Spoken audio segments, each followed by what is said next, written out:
Assalamualaikum warahmatullahi wabarakatuh. Selamat pagi teman-teman semuanya. Kembali lagi bersama saya Ananda Wilda Sofiana Permata Putri.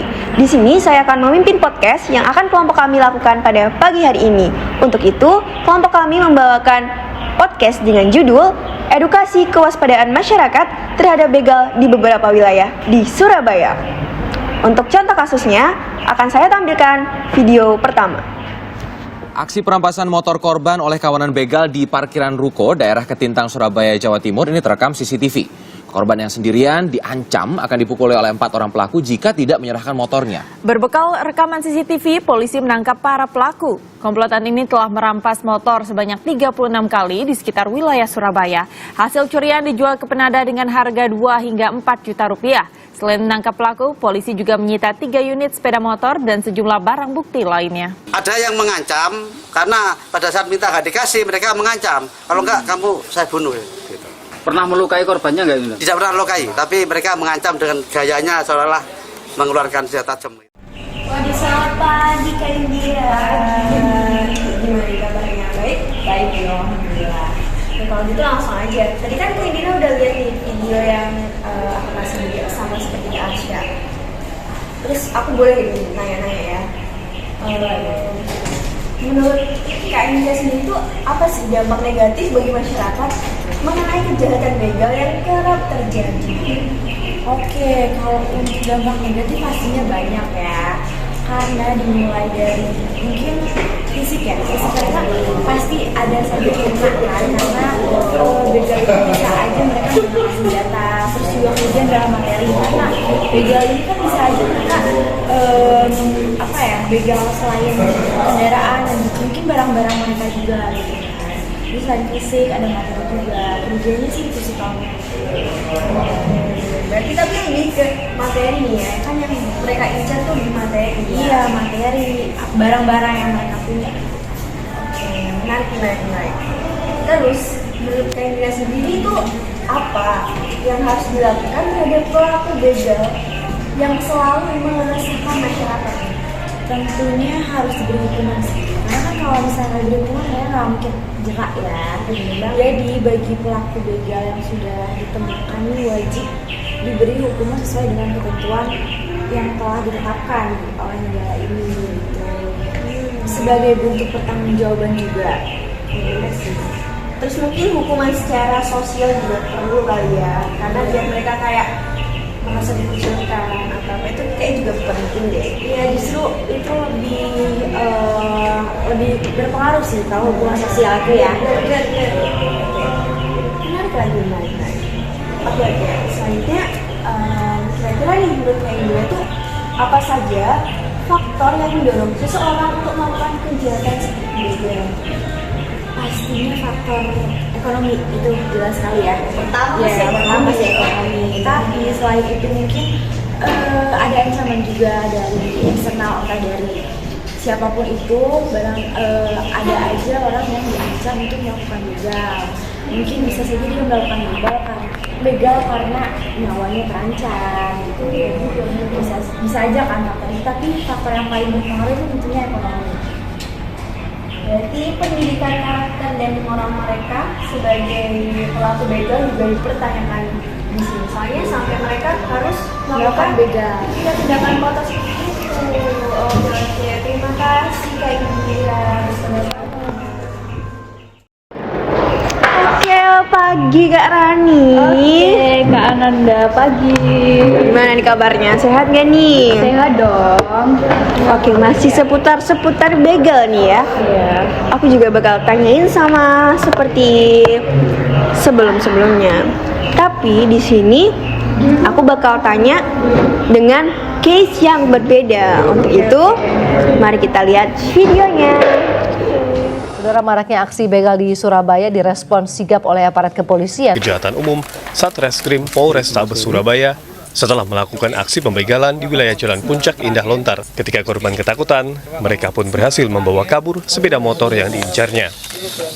Bawa senjata nggak? Gimana? Udah lihat videonya belum nih? Udah dong pastinya. Yang mau tanya pendapat Kak Rani nih, bagaimana upaya pencegahan kejahatan begal yang menggunakan senjata tajam nih? Kalau menurutku sih dilakukan upaya preventif dan represif ya. Kalau preventif itu upaya untuk mengurangi tindak kejahatan begal. Kalau yang represif itu untuk mengembalikan keselarasan yang terganggu begal sebelumnya. Oh, oke. Menarik. Lantas nih, bagaimana penanggung-jawaban pelaku atas barang yang telah ia begal? Misalkan barangnya udah dijual tuh. Tentunya ketika pelaku sudah ditemukan nih, gimana nih? Kita minta pertanggungjawaban pelaku nih. Yang pertama kan pastinya dihukum. Oke. Itu selanjutnya itu kayak ada ganti rugi kepada pihak keluarga, tetapi harus diselesaikan secara kekeluargaan. Tapi bisa juga nggak sih kalau misalnya memang si pelaku nggak mampu, dia bakal dapat hukuman penjara yang lebih lama lagi. Itu memungkinkan nggak kira-kira? Ya memungkinkan sih, kan tadi udah dibahas secara kekeluargaan kan ya. Oh, tergantung keluarga yang dirugikan juga. Oke. Terima kasih Kak Rani. Sama-sama. Oke Kak Indira nih, aku ada case lagi nih yang pengen aku tanyain ke Kak Indira. Untuk itu kita lihat videonya dulu.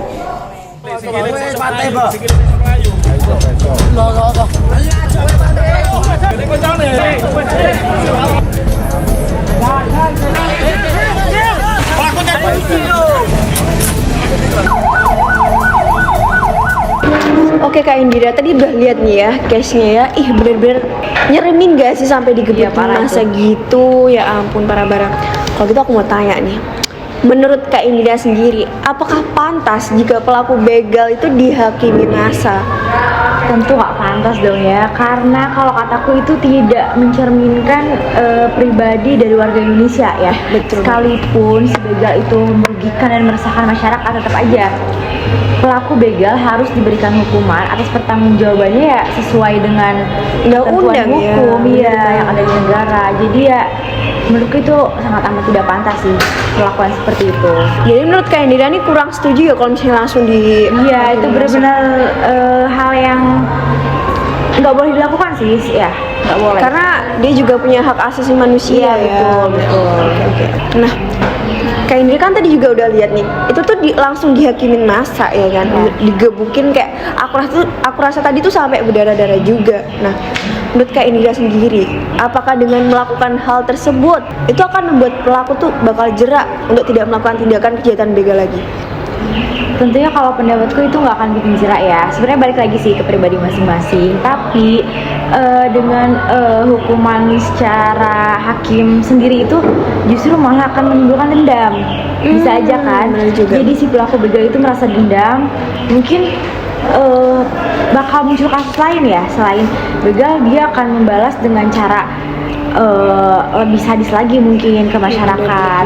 Jadi kalau menurutku sih ini sangat amat sendiri nih ya maksudnya. Tidak pantas dilakukan karena ya selain membuat pelaku mengalami kerusakan fisik, justru itu bisa menimbulkan dendam tersendiri bagi si pelaku. Jadi kalau menurutku sih lebih baik kita bawa saja ke ranah jalur hukum. Iya, yang lebih berwajib ya dan tahu ranahnya supaya mendapatkan penyelesaian ya secara kekeluargaan juga lah nantinya. Iya benar. Karena kalau kayak gitu ya banyak juga yang dirugikan ya. Iya. Terus gak bisa disalahin juga seandainya korban meninggal, siapa yang salah kalau secara masa gitu ya. Sebenarnya mereka juga pelaku, tapi ya nggak seharusnya juga kan mereka mendapatkan perlakuan seperti itu. Terima kasih buat waktunya Kak Indira. Sama-sama. Oke nih teman-teman, tadi udah lihat ya beberapa pendapat dari kelompok kami. Nah, dengan itu juga kami tentunya memiliki solusi, saran mengenai gimana sih harusnya kita menangani tindakan kejahatan begal ini. Nah, untuk itu semua akan disampaikan oleh ketiga teman saya berikut ini. Dari perbincangan teman-teman tadi, kita dapat menyimpulkan bahwa sekarang begal cukup berbahaya untuk masyarakat sekitar, lingkungan sekitar, dan diri kita sendiri. Maka dari itu, di sini saya akan memberitahukan kepada teman-teman semua ada beberapa warning yang harus kalian ketahui dan kalian perhatikan. Di luar dari peringatan kepolisian dan pemerintah, yang lebih diutamakan adalah kesadaran dari diri kita sendiri, dari masyarakat itu sendiri. Ada banyak faktor yang menyebabkan seseorang melakukan pembegalan. Namun masalah ekonomilah yang menjadi faktor utamanya. Seperti yang kita ketahui di masa yang sekarang ini, maraknya budaya konsumerisme dan materialisme. Ketika kebutuhan seseorang tak sebanding dengan pendapatannya, hal ini membuat seseorang gelap mata dan melakukan segala cara untuk memenuhi egonya. Nah, biasanya cara yang mereka lakukan yaitu dengan membegal. Nah, seperti yang tadi sudah ditampilkan, contoh konfliknya yaitu ada seorang perempuan yang melakukan pembegalan dikarenakan pacarnya. Dan hari ini disebabkan karena mereka tidak bekerja. Dan laki-laki ini melakukan segala cara untuk mendapatkan uang, didukung oleh perempuannya yang dibutakan oleh cinta sehingga mau untuk menuruti semua kemauan pacarnya ini. Masyarakat juga harus sadar dengan adanya hukum di Indonesia yang berpegang teguh dengan Undang-Undang Dasar 1945 serta perlunya penyelesaian secara hukum untuk menghindari hakim sendiri.